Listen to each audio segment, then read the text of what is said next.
Yo, what up? This is A Lil Spooky, podcast about things that spook us just a little bit. Things like aliens, cryptids, conspiracies, or the thought that may cross your mind that when you're sleeping, maybe that's your true awake state. And when you're awake, it's all just a dream. My name is Everett. And I'm Colleen, and I did not expect my world to be flipped so soon in this episode. You ever wonder about that? No. Maybe the true self is when you're sleeping. My true self has had and lost several sets of teeth in the last couple weeks then. Maybe you're a hockey player in real life. Maybe. There you go. Interesting. How are you, I'm my dear, sweet co-host? Oh, God. I'm recovering. From? We spent the weekend up in Hodag country. Rhinelander, Wisconsin. Yeah. And let me tell you, nothing is scarier than the sound of a hodag creeping through the exotic forests of Rhinelander. What sound does a hodag make? You brought this on yourself. What sound does a hodag make? I think so, too. For those that don't know, a hodag is the local cryptid of Rhinelander, Wisconsin. Confirmed hoax, but so fun nonetheless. Yes, it's like a Cheshire cat with saber teeth on an alligator body with claws. I don't know. We went to the Hodag store. That place is rocking. I got myself a genuine Hodag claw for $2. I want to make clear my disagreement with Colleen on her description of the Hodag, because even though it may look like a Cheshire cat in the face, it's been said that it's got a frog face with fangs. It's got like a flat face with a big mouth. That was kind of what I was going for. Spikes down the spine. Yep. That's the, for sure, not different variable. Yeah. Well, it was super cool to be in Rhinelander. Small town, about 7,700 people. The whole town embraces the Hodag. Everybody's got like a Hodag crossing sign. There's statues of Hodags. If you go into the fast food restaurants, they like hide Hodags in the art on their walls. It's awesome. It's like a weird Where's Waldo, but like throughout the entire city, town, village. Also, the high school football and other sports teams are the Hodags too. It was like being transported into an alternate universe that's exactly like our universe, but Hodags are real, like, and live peacefully amongst the people of Rhinelander. Or people are like leaving offerings out to it. I don't know. But it was cool. If you're interested, definitely look it up. There is some fun stuff about the Hodag, but I don't know if we would ever do an episode on the Hodag unless, a lot of people really wanted it. But that's definitely homework. That's your homework, listeners. Yeah. I'll post a picture of the Hodag on the Insta for you guys to see if you're curious. And Colleen already did post some of our Hodag merch stuff on the Instagram for Drank NerdSloth. Some Hodag beer. It's a good time. Good time in the exotic forests of Rhinelander, Wisconsin. Those exotic Northwoods. What are we talking about? Okay, so usually when I do an episode, I try to do something different from what you did the week before. So like if you do a cryptid, I'll do like an alien. Or I would argue aliens are cryptids. Well, let's not get into that. But the point is, we're trying to mix it up. I don't want to tell a bunch of cryptid stories in a row. Problem... True. I guess the last one was kind of cryptids, but it was Skinwalker Ranch. Well, here's where I'm going. The problem is Skinwalker Ranch had fucking all of the things. That's true. It had aliens. It had cryptids. It had ghosts. I mean, like, where am I supposed to go from there to differentiate myself, right? Greek mythology? Well... I mean, you're pretty far off, but also at the same time, not like too far off. Norse mythology. No, it's mythology related. Today we are talking about the Green Children of Woolpit. Have you ever heard of them before? I'm willing to bet you haven't. No, all that comes to mind is the creepy kids from Game of Thrones, the show. Nope, not them. Okay, so this is a story that I had never heard of, but I stumbled across it recently, just like, I don't know, perusing the internet, and I went down this rabbit hole about the Green Children of Woolpit, and it is a fascinating story. I don't know if it's your kind of story. So we're going to find out if you're into this or not. What is that supposed to mean? Who do you think I am? Well, okay, so I'm calling this spooky because it involves otherworldly beings. Yeah. But I don't know that you would consider it spooky. Let's call it spooky adjacent. Where is Woolpit? It is in England. Let's get into it. This is an old story. And it's a legend that takes place in the village of Woolpit in Suffolk, England in the 12th century. I don't know if this story is like well known across the pond, but around these parts, I would say it's a relatively unknown story. And what's cool is that this story is to Woolpit kind of as the Hodag is to Rhinelander. I thought we were done with the Hodag. Can you just cool it?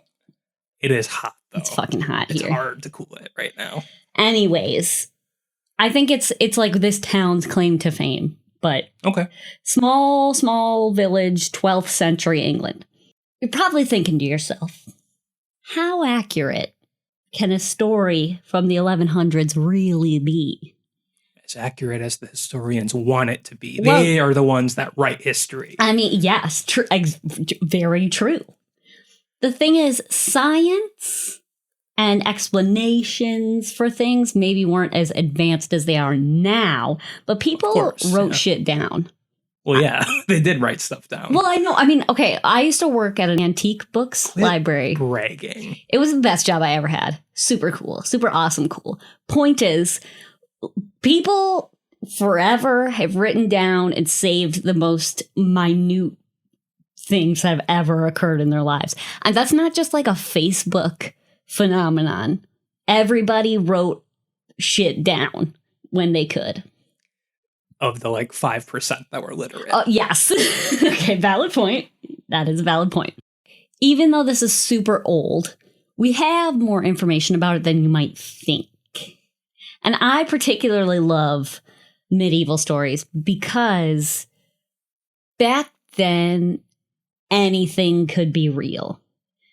Like, the spectrum of what people were willing to believe in feels way wider than it is now. Because now we have, show me the facts before I believe in it. Show me the car facts. I mean, obviously right now in America, we're going through a fact questionable period of time. We're going through a period where no one knows if it's information or disinformation. Right. But back then, just people had such a wide variety of beliefs in things that you couldn't see. Just because you've never seen an elf doesn't mean it doesn't exist. Yeah, of course. Fairies and other mythical beings such as, I don't get it, mythical beings. Right. Okay, so before I even start with the story, what do you know about elves and fairies? What do you know about them? If you were going to describe a fairy, how would you describe a fairy? It? Yeah. They sprinkle their dust on you. Okay. They make you fly, like in Peter Pan. Okay. But they also desperately want your children. So they steal kids? No, they steal seed. Oh, interesting. Not the same as Tinkerbell. No, but you're envisioning a Tinkerbell themed fair. Like it looks like Tinkerbell. They're like tiny little winged. No, I mean, I think that's just the pop culture thing. I was trying to be stupid, but I think fairies can be anything. Okay. But like when you think of a fairy, what are its traits? What does it do? What's it there for? What's it like? I think a fairy, that how we interpret it now, is a being that's either not of this world or of this world, but in another dimension that come to steal our life force and have intercourse to make babies. That is like not a thing that I would have thought of. The whole babies thing. But I think that's super common, like in the traditional beliefs. Traditional, like to what culture? Irish. Really? Gaelic. That's I don't know if that's right. Maybe we'll do a fairy episode and I will prove you wrong. Let's get into this. Okay. Did you ever believe in fairies? Just out of curiosity. No. Okay. I never did. I mean, I think I wanted to as a kid. like my family, as I've said a ton of times before, I have like a big Irish family, Irish American family. And we grew up with this folk tales of fairies and selkies. And like when I was little, we'd go for walks and my mom would point out like fairy circles or like that kind of thing. What's a fairy circle? Like a ring of mushrooms. Oh. There's other like descriptions of fairy circles, but that's what she always pointed out. Is that where they like enter our realm or something? Yeah. Oh. Yes. So, I mean, like my mom, when we were little, I feel like she liked telling us the stories and like indulged us a little bit. But, you know, But then after that, back to the cold truth back to of the world. cold hard truth of reality when we grew up. No, but, you know, we're a pretty science-based family. So the belief in fairies and elves kind of waned as I aged. Sure. But Where? it seems like belief in fairies and elves today less and less common. But I did a little bit of research, and there are people who still truly and firmly believe in elves, and they're not like outskirts people, like people on the outskirts who are like strange. That's like a common belief in places like Iceland, Norway, Ireland, and Scotland. I was going to say, I've been doing a lot of like study into Norse mythology recently, and I know fairies, elves, and trolls, and those likes are definitely something that are mainstream thought still. Right. I don't know how much I believe in them as physical beings, but right. I'd have to talk to somebody from one of those countries. Right. It would be as much as someone in America believing in angels, where it's like, if you heard someone constantly talk about angels, you'd be like a little like, okay, this person's crazy. But at the same time, if angels are just talked about in general in passing, it's like, oh yeah, sure. I don't know. If you come from one of those countries and want to enlighten us, or from any culture that, I don't know, deals with fairies, let us know. Podcast at nerdsloth.com. So there's many, many, many, many types of elves and fairies in pretty much every kind of cultural folklore. Kind of like vampires, like the vampire episode we did. Every culture has some sort of vampire-like being. It feels like every culture has some sort of fairy or elf. Right. And I guess even if they're not directly called fairy or elf, they have like similar a mischief maker. Yes, exactly. Yes. Which is the same thing I thought, like with the vampire thing. What is it in the human psyche that unrelated cultures would come up with the same ideas? Is it actually real? Or it could just be an explanation of things that happen that are weird. Like, or is it actually real? Do fairies cause deja vu? I don't know. We might answer that question later. Not the deja vu one, the one where is it real? Because this story takes place in England, we are focusing on the legends of fairies and elves in Britain, Ireland, Scotland, that area of the world. Aye. Today, when we think of how fairies are depicted in pop culture, you're usually thinking of Tinkerbell, like the small, winged, benevolent, wish-granting fairies. Right, yeah. But that is not the case for fairies in the Middle Ages, in this area of the world. Okay. Fairies were kind of good and bad. They were self-serving, so they did whatever they wanted. Right. But not necessarily out of good intentions or out of bad intentions. They just exist. They could be mischievous, vindictive. They were seen to be fickle, and they would just as easily kill you as they would help you. Sure. And they're also seen to be very lustful. Like they partake. What's that? Well, that's what I was saying earlier. That's true. That's true. Very true. And you know what? There are legends of like changelings, fairies switching kids, taking kids. Right. And switching them out with monsters that look just like them. Yeah. So you're right. There's some sort of weird child snatcher vibe to fairies. Yeah. Hide your kids. People would leave offerings for fairies, like for good luck or for protection. Yeah, a nice little glass of milk. Right. That's Iceland, right? Yeah. Yeah. Well, I forgot what the actual dairy thing is in Iceland. Sure. We talked about it in our Icelandic Christmas episode, but there's like that dish that's kind of like yogurt. Right. They would Skyr. leave that up. Yeah, skyr. Yeah. I think that's right. Anyways, people would leave offerings for them, but, offerings would give good luck, but also it'd keep a fairy from, destroying your shit. Yeah. So if you get on the bad side of a fairy, you're doomed. I mean, they might burn your house down, kidnap your children. Take all your milk. Spoil all your milk. Mm. That'd be bad, I guess, in the Middle Ages. I don't know. Milk hurts my tummy. Essentially, humans and fairies have like a precarious relationship. Some people believed that they live right alongside us on Earth, and others believe they live in a world right next to ours. And if they wanted to take a trip to our dimension to fuck with us, then they did. Yeah. Like you could stumble across a cave or a fairy circle and end up in the fairy realm, and you might not know it. Sure. Which I think is awesome. Anyways, those are the fairies we're going to discuss today, which I'm going to count them as spooky. I think so. Fairies are a little bit silly, and that might be a little bit of our influence from the media of recent decades. But I think in the past, it was like a very real, scary being. Yeah.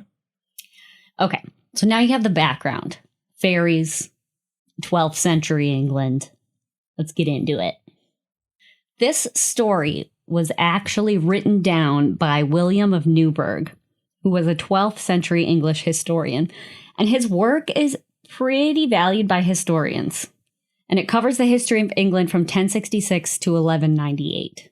So basically, the Normans invade England, and he records that and the subsequent events. Sure, yeah. He often provides glimpses into what life was like in 12th century England. And because of the beliefs at the time, his works also include contemporary stories of revenants, vampires, that sort of thing. Yeah. Because, like I said earlier, people were a lot more willing to believe in stuff we don't necessarily believe in today. Those sorts of things were real, and maybe still are. Anyways, he says he's offering all of these, like, revenant, vampire, kind of like fringe belief stories in his history. Yeah. He wants to recognize them as events with historical significance, but he also questions them. Like he fully in his histories is like, I don't actually know what happened, but this is what has been told to me by reputable sources as what happened. So he's not trying to pass it off as 100% fact, but he wants to make it clear this is what people actually believe in. So it could be fact. Sure. So he's making like the knowledge known that there could be possibilities that are a little more fringe, supernatural, or they just don't know the real cause of certain events. Sure. Right. So what I'm saying here, though, is this story was written down by a respected historian as part of a nonfiction historical account. This doesn't come out of some like fictional book of legends. It was considered fact at the time. And actually, this story also comes from a different English history from 1220, written by an abbot at a monastery right by Woolpit. And both of them report that their information comes from, quote, a number of trustworthy sources, end quote. They don't cite their sources. I didn't read the full stories from those histories. Like, I've read excerpts of them, but they may have listed sources. My guess is trustworthy sources of that time were just like well-liked members of local society. Right. The butcher. So all of that boring shit is over. Here's the story. Finally. Okay. It was around harvest time in Woolpit, England, during the reign of King Stephen. So sometime in the late summer or early fall between 1135 to 1154.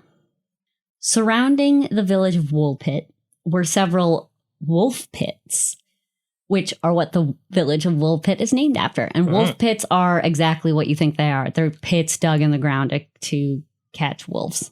Catch them or just kind of serve as like a moat, like just a boundary so they don't enter town? I think kind of both. Like it's not like a full-on moat dug around the town, but like I want to say it's like traps. Yeah. But they didn't like eat them or anything. No, I think it's to protect the town. Yeah, and the livestock. One day, a couple of villagers checking on the wolf pits, and inside one of them are two weird kids, a boy and a girl, just hanging out in one of the pits. They got trapped. These kids are weird for several reasons. First, Woolpit is a small village, and these kids definitely did not come from Woolpit. I mean, it would be very difficult, I think, at the time as children to travel around alone. Sure, yeah. And be completely unknown. You know, like it's not like they were recognized by their aunt who lives in that village. These are complete strangers to the village. Okay.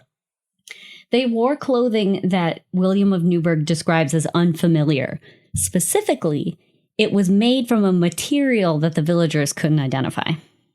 They also spoke a language that no one could understand or place. And most importantly, they had completely green skin. Reptilians. Maybe? Okay, so we got a couple of green foreigners showing up in the village. Oh. They could have easily walked from one town to the next on like one of the dirt roads. Right, but I mean, we're talking two kids with green skin who don't speak English, or at least English as it was spoken at the time. But they were perfectly camouflaged to jump from a shrub to tree. I suppose. Either way, although everyone in the village agrees that this is weird, they're still kids. Maybe. So, as far as they know, they're still kids. They're green kids that no one can understand wearing weird-ass clothes, but they're kids. So they're taken to the home of Sir Richard de Calne of Wykes. Wicks? Is it Wicks? Wykes. Oh. I'd say Wicks. To any of our British listeners, feel free to let me know how that's pronounced. Wait, before you get too far ahead, I did have one more question. So you said this material that they were wearing was like something they've never seen before, but did you describe like... No, there's no description of exactly what it was. So I'm trying to picture like a burlap sack type material, or is it like shiny, like... No, I don't have a description. I picture it in my head as like some sort of shiny space age material, but it could be anything. It could just be cotton. Right. I don't know. I think like wool and linen probably were the materials of the time for that area of England, right? Probably. I mean, those aren't bad guesses. Definitely wool. Wool. Yeah. I don't know how popular cotton was back then. Well, I don't think cotton was around yet, was it? I don't know. Point is, unfamiliar material. But the villagers take these kids to the home of Sir Richard de Calne, a wealthy man who lived in a manor 6 miles north of the village of Woolpit proper. So the kids are getting settled in as best as they can, and Sir Richard notices some strange stuff about them. The kids refused to eat anything.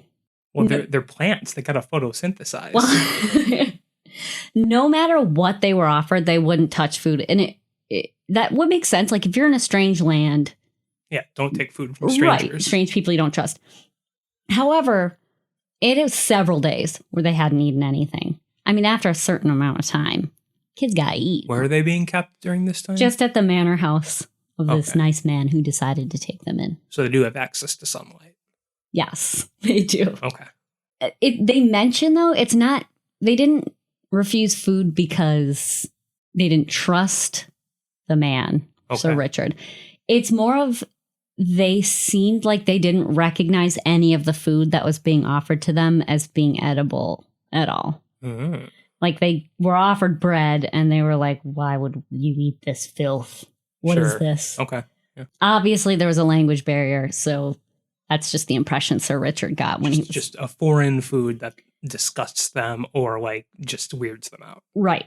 However, one day they are offered broad beans, which are fava beans, and they ate those bad boys no problem. Oh, fairies like beans. Yeah. over time, in order to survive, obviously they had to start being accustomed to more than just beans. But they were really into that sort of like plant food. And then over time, they started being introduced to more and more foods, and their skin lost its green color. Uh-huh. So, I mean, presumably it was whatever their diet was that made them green. Right, like a flamingo. Yeah. And that's actually not that weird, because I remember my mom telling me the story of when she had my oldest sister, and she would only eat carrots, and she turned orange. Yeah. So, I mean, not totally out of the realm of possibility, I suppose. After some time, the boy and the girl learned to speak English, and the girl was finally able to explain where they came from.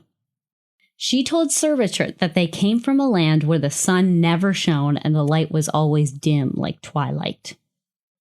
And she said that everything in the land was green, from the plants to the people to the houses, everything. Animals. Weird. She mentions that they are a Christian people. Oh. And they have churches. And from their land, they could see like a luminous country in the distance, separated from them by a big river.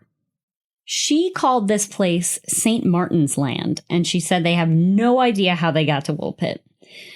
Now, the two historians that I mentioned earlier, they both had slightly different accounts of what the girl said. Okay. But they essentially say the same thing. The kids were herding their father's cattle in St. Martin's Land when they heard the sound of bells ringing. They either followed the sound of those bells into a cave and eventually found themselves at the bottom of that wolf pit, or they heard the bells and then were instantly transported into that wolf pit and like were dazed and like, where the fuck are we? Huh. So commonalities, they hear bells, they wind up in the pit. They green. They green. Do you think the green cows made green milk? I mean, they said everything was green. If they're turning green because of their diet, sure, why not? But this kind of reminds me of what I was saying earlier, as like fairy circles being portals to the fairy land, different dimension. You could find yourself walking through a cave into the fairy dimension and not even knowing it, or in their case, from the fairy dimension into Earth. Sure. How would they even be able to see anything if everything was the same green?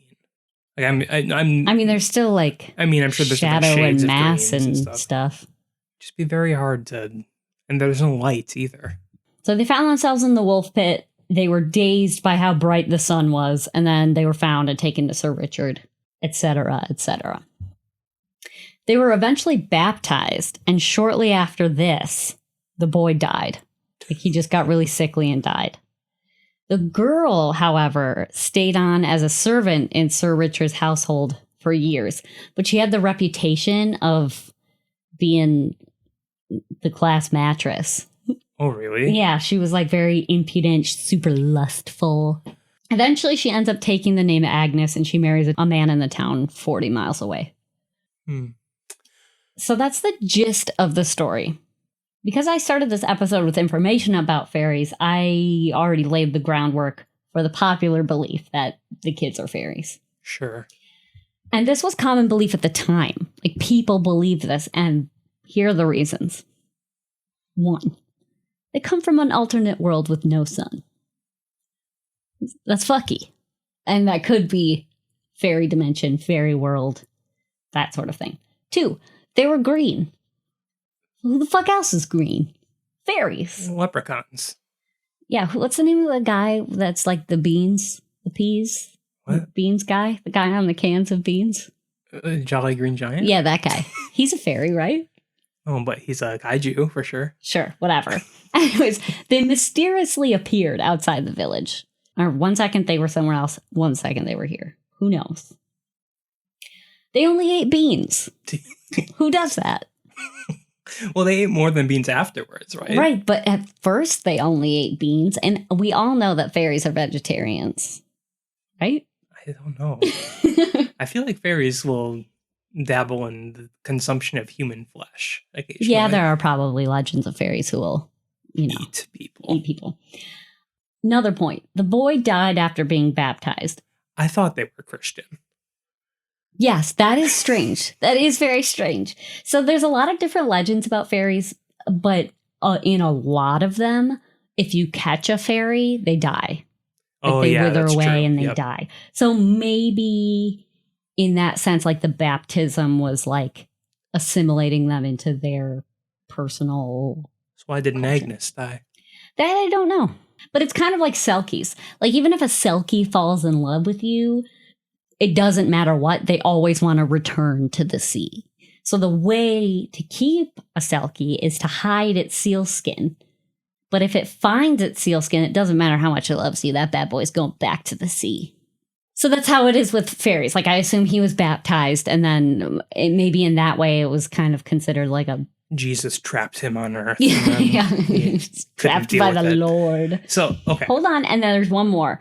The girl was a loose woman. Which is obvious proof of fairies. Of course. Also, witch. How, if that is true, if the fairy explanation for these kids are true, how did Jesus convert people in the fairy realm? You make it. Well, I mean, Jesus performed many miracles. I guess. It's just very odd. Like if it is another dimension, or even if it's just another world that's like neighboring us, how did all those Peters and Pauls and such get over to the fairies? Maybe there's another dimensional Jesus with similar beliefs. But green. Yeah, I guess. So there's plenty of possible explanations for this story. The consensus is that it did actually happen to an extent. I mean, if two separate historians do have a record of two kids being found that couldn't be accounted for, I believe those kids were there for sure. Okay. Well, the first explanation we already went through, fairies. Mm-hmm. Second explanation, folktale told for entertainment. There are a few stories where people have walked through a cave and into another world. So it's like kind of a popular motif. But like, that's weird to me. Like, where would that have come from? Like, it just looks like another world in a cave. So like... I think it's mainly the thought that if you enter a cave, it does act like a window to another realm, because like a cave itself is just very mysterious. Like you don't know what's going to be inside. Right. I just mean... what is it that makes people think they're entering a completely new world? And when they exit the cave, they're not on Earth anymore. I don't know. I just think it's an interesting story motif. You ever go to the movies and then you come out of the theater after the movie and everything looks different? Yeah. Because the lighting changed? All the time. I think it's that. Some people suggest that because the children in the story were green, they were considered sinless fairies in Celtic mythology, because green is often associated with like purity. And because the girl married a man from a different village, she was like sullying herself by marrying a sinful child of earth. And for being loose. Yeah, exactly. There's another popular folktale called The Babes in the Wood. Have you ever heard that one? Charlotte comes in and spins the web. No. There are two kids in the story. They're poisoned with arsenic by their uncle and abandoned in the woods. They wander around, possibly fall into the pits, where they're then found. Uh-huh. And the arsenic, I guess, could be an explanation for why their skin might have looked kind of green. Really? I don't know. Maybe they meant green as in they looked sick. Maybe, yeah. So there's that one, that lame, stupid explanation that isn't nearly as fun as fairies. Third explanation. Aliens. You knew I was going to say it. Little green men. Yep. However, we're not the only ones that have jumped to this conclusion. In 1621, a man named Robert Burton suggested that these two green children fell from the heavens. I mean, but really, though, it is kind of the same thing as fairies. It's just an intruder from another realm, whether it be a parallel like dimension or just from outer space. Right. And I guess at the time, I mean, even in 1621, I suppose you could kind of envision outer space as another dimension. Sure. As recently as 1996, an astronomer named Duncan Lunin That's a fake name. wrote that he thinks that the kids were transported to Woolpit on accident by a matter transmitter malfunction. I have no idea where he got that. Is that what made them green? I don't know. It's pretty groovy, though. He suggests that the reason the world that the kids came from is always in a state of twilight is because the planet they're from is in synchronous orbit with the sun. Sure. So one side faces the sun and is like unbearably, unlivably hot. And the other side never gets any sunlight. So it's freezing, unlivably cold. But there is like a strip of potentially livable area where there'd be like some sunlight. Yeah. So it's like the moon where it's in a locked orbit with Earth. So we only ever see the same side of the moon. Right. He also says that the green color of their skin might have come from eating genetically modified plants from that planet. So, I mean, why would they have to be GMOs? I don't know. I don't know where this guy came up with any of this information. It's like he had the idea they were aliens and then tried to fit the facts into the idea of aliens as much as possible. I just think that last part is so unnecessary because it's like if their diet was only plant life. Why not just be regular plants from that planet? Why do they have to be Well, maybe they have to be genetically modified because they were living in like a fairly uninhabitable area and had to modify the life there in order to survive. I don't know. See, now I'm turning into him. I'm just trying to like fit the facts into his story. Right. I know that the records of these kids are kind of slim, especially after Agnes's like marriage or whatever. Yep. I want to know what she had to say about like her origin. What did she say where she came from? That's the story, St. Martin's Land. Right, but like more than that. So we don't. I know we don't know. I'm just saying I wish there was more record. Yes, no, I completely agree with you. 100%. Here's a question. If everything in the whole land, St. Martin's Land, was green, right? Yeah. But there was no sun, how'd things get green? That's a good point. Don't you need some chlorophyll for that shit? To do photosynthesis with sunlight? So the description said the sun never shone. It was always like a perpetual twilight. But, right, so there is a light. Yeah, but I mean, not... No, I know. So definitely no sun, so it wouldn't be photosynthesis as the way we know it. True. But maybe they just grew like fungi. But they were just green fungi. Perhaps. Anyways, the idea of aliens is, to me, essentially the same as fairies. I mean, they're not the same thing, but the idea is the same. Otherworldly being showing up in this tiny village. Right. Personally, this is going to be the only time you hear me say it, but I think I prefer the idea of fairies to aliens. Personally. It's a little more fitting. It's more fitting. It's like, I don't know. I like the idea of a world on top of this world that you could just stumble in and out of without ever knowing it. I don't know. Some cool shit. Okay, so now we're going to get into the boring, most likely theories. During the 12th century, there were a lot of Flemish immigrants in eastern England. And there was a village called Fornham St. Martin. Mm-hmm. St. Martin's Land. Mm-hmm. And that was a little bit to the north, where a settlement of Flemish people were living. Their parents, the parents of these kids, might have died in some conflict, and the kids fled the village and wandered into these wolf pits.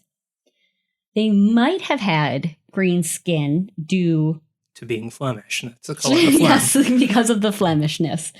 They might have had some sort of dietary deficiency, which, I mean, is possible considering they were only eating beans at the time. Yeah, but what would make you green? I can definitely understand like turning white from like lack of iron or something, but like what would possibly make some normal human green? Well, and that is the great mystery, because there are a lot of illnesses where I suppose you could consider skin tone to be kind of greenish looking. Well, maybe they were just from Greece, and these people have never seen an olive-skinned person before. Okay, well, they're described as vibrantly green. So I'm going to guess that ain't it. Mm. So there's a hole in this Flemish children's story. And then, they fell into it. Oh, God. Yeah, right. Sir Richard would have been able to recognize Flemish language. It was like a common language, especially known among like wealthy people at the time. Sure, yeah. Plus, if they were from a nearby area, I am guessing that the material of their clothing would be similar to villages around the area. Yeah, it wouldn't be unidentifiable. Right. Exactly. So, I mean, what were they wearing? What does that mean? One historian says they might just be random kids from a different village that got lost herding sheep, and they had chlorosis, which is a type of iron deficiency. And I read that this deficiency can give your skin a greenish tinge, but again, not in the way that the historians describe the children. The children are described as vibrantly green, almost as if they were dyed green. And chlorosis kind of gives you a yellow, gray, sickly kind of skin tone. So, I don't know. I mean, it's an explanation, but it doesn't quite fit the facts as written by the two historians. Finally, this story could be an allegory for the conflict that was going on at the time. The kids themselves could represent the native people of the area, the native Welsh, Irish, Scots, Britons, who were resisting being anglicized by the Normans, who had basically just invaded. Right. And the boy dying might represent the people who refused to be assimilated, who would rather die than become under Norman rule. And the girl is recognized as the rest who like integrated themselves, but were always slightly different.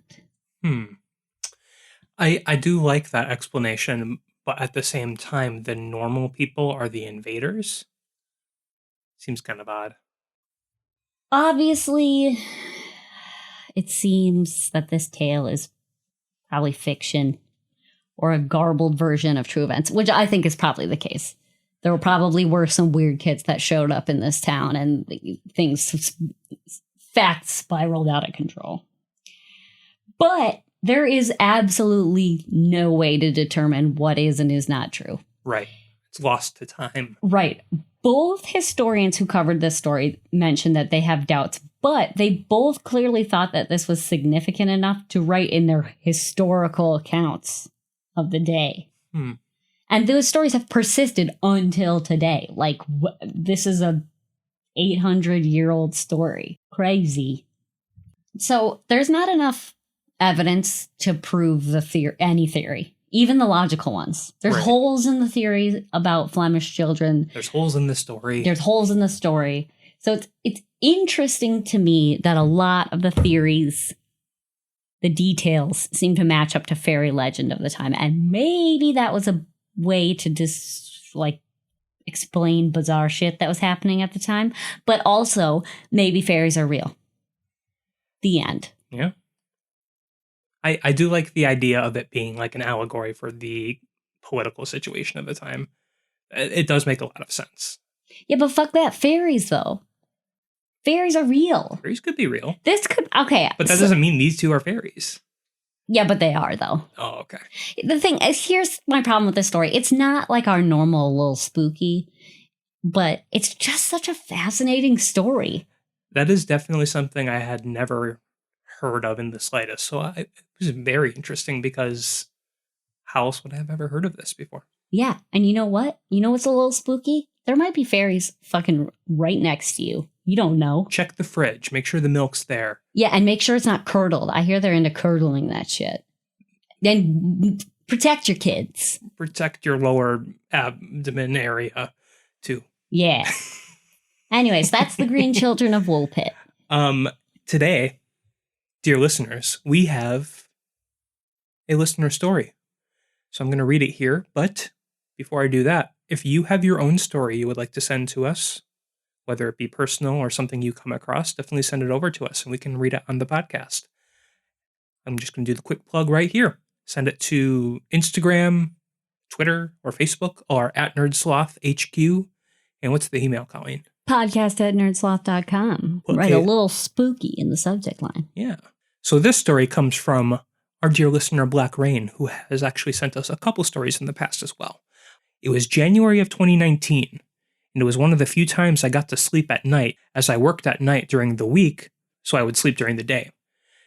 It was early in the morning. I felt something jump up on the bed. Now, I do have to say, I did feel like I was still half asleep or in a dreamlike state, but something was walking on the bed like a small animal, a cat, or a small dog. I was laying on my back when I felt it walk up my left side, and I reached out and grabbed for it and sat up in bed. What I saw looked like a hairless cat-like animal with very oversized ears, almost like a goblin or a gremlin. It did have little tufts of hair that sprouted from its back, but other than that, it was completely hairless. Yuck, dude. When I grabbed it, I had done so blindly trying to surprise it, and I had grabbed it by the lower jaw and had my hand in its mouth. Ooh. I could feel the 2 lower canine teeth poking into the palm of my hand as I held onto its lower jaw. It tried to pull free, but never bit down on my hand. We struggled for less than a minute, and the strange thing was that I was looking at it and I could see it, but it would blink out or go invisible at random moments, and its pointy teeth were in my hand. As I was trying to pull away, it would blink back and I could see it again. So it seems like it was going in. So he could feel it but not see it. Yeah, it would like come in and out of his vision. Interesting. So then after 30 seconds of this, I fully awake or come out of this trance that I was in, and then it blinks out for good, leaving me sitting up in bed with my arm outstretched in the same position it had been in when my hand was in the hold of the creature. Now, I have to say, I have never experienced this before, sitting up in bed while sleeping. And this is the first time in my knowledge that I've ever done something like this, so I'm not sure if it was a dream or not. When I looked at my hand, I did have a little red pin prick on my palm that I could still feel the pain of the pointy teeth sticking into my hand, so I don't know what could have actually caused it or if it was a dream. Now, later that week on Friday, I was getting ready to go to bed, going the daytime. I had this strange thought come to me. Out loud, I said, "To the creature that I grabbed a few days ago, I didn't mean you any harm. If you mean me no harm, you're welcome to stay." Then I think for a few seconds, and I also said this, "Good night, Shadow Cat." As I was laying down to sleep, I felt something nuzzle my left hand like an animal trying to work their snout under your arm. This happened 3 more times, and it was also my left hand, which was the one that the animal grabbed at before. For the next 2 years, I would say, "Good night, Shadow Cat," and often feel something walking or moving on the bed as I was about to go to sleep. I never would see anything if I looked for it. Most of the time, I would have a peaceful drifting off to sleep. You got rats, dude. And then he did follow up too and said, the Shadow Cat was about 2 feet long from head to backside. Oh, God, New York rats. Its tail would add another 1.5 feet to its size. It was big, bigger than a normal house cat, probably about the size of a medium-sized dog or a bobcat. Cool thing, too, is he actually sent a sketch of this let me thing. see it. Okay, it looks like a freaking goblin. Yeah, and I saw the sketch that he sent before I was able to even read the story, and the first thing that came to mind was Gremlins from the movie Gremlins, which he did mention too. So we're going to post this sketch on our social medias. Yeah, this is some Labyrinth shit. It's cool. Yeah, it is. You've never seen The Labyrinth, have you? Still no, and I love David Bowie and I love weird puppetry, but I still haven't seen it for whatever reason. So it's weird because like that whole movie is kind of like a dream state. And that's what I was thinking the whole time you were reading this story. Like a weird ass puppet gremlin biting this guy's hand. Now, he does recognize that he may have been dreaming or like in a trance-like state. Yeah. It's weird that it would continue to show up and that it recognized that he called it the Shadow Cat. Right. Yeah, and he did specifically say that he never saw it again, but he could feel its presence. Like he could feel it nuzzling against him and walking on his bed. Yeah, dude, I would assume that you got like a raccoon or something. Could be a ghost cat. And that's actually Are ghost cats a thing? Yeah, I was just going to say that's actually a super common tradition in the southern United States. What? Ghost cats. But like, why would he envision such an ugly one? Okay, a little bit unrelated, but one of the legendary, and I forget its name, but there's a legendary ghost cat in one of the southern states that basically just looks like a cat, but it has a completely human face. Ugh. So that is uglier. Okay, true. Yes. That is an interesting story. And if it is a shadow cat, that's pretty badass. If it is some sort of a weird rodent you have in your house, that is even spookier, to be honest. You have been nuzzling up to a weird, hairless raccoon. I'm going to disregard that hypothesis because he didn't see anything after that first encounter. So if it was like a rat or some kind of rodent infestation, every time he felt something on his bed, there was nothing there. Yeah, there would be signs. Yeah, there'd be broken shit and shit. feces. Yeah. I think it's interesting that he saw 2 like pinpricks on his palm. Now, if this thing truly was bigger than a house cat, wouldn't it have been like bigger wounds? Then again, he said it never actually bit down. Right. And also, like, it's the size of a medium-sized dog. Like, that's not that big. Interesting. I think ghost cat. I think that... You know what? I like the idea of ghost cat. Also, get tested for rabies, please. This was a long time ago, too, though. Okay, well, if you don't have rabies yet, okay, you're probably fine.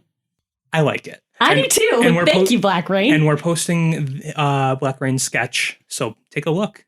Yeah, actually, it's a pretty cool sketch. Yeah. So if you have your own story, send it over to us. And next week, I will be bringing the news to you, the good news. This was kind of a chill episode after our intense Skinwalker episodes. A palate cleanser. Yeah, palate cleanser. So now, next week, I'm going to get back into the nitty gritty. Yeah. Except it's not going to be a 2-parter, though. So right. Come back next week. Send us your stories. And fairies are real. Okay, we love you. Bye. We love you. Bye.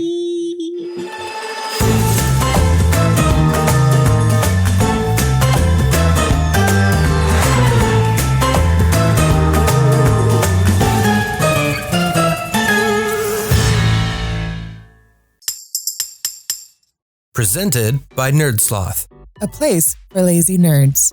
If you like what you heard, consider donating at patreon.com/NerdSloth so we can continue bringing you quality shows. Be sure to also leave us a review and share your favorite episodes and clips on social media.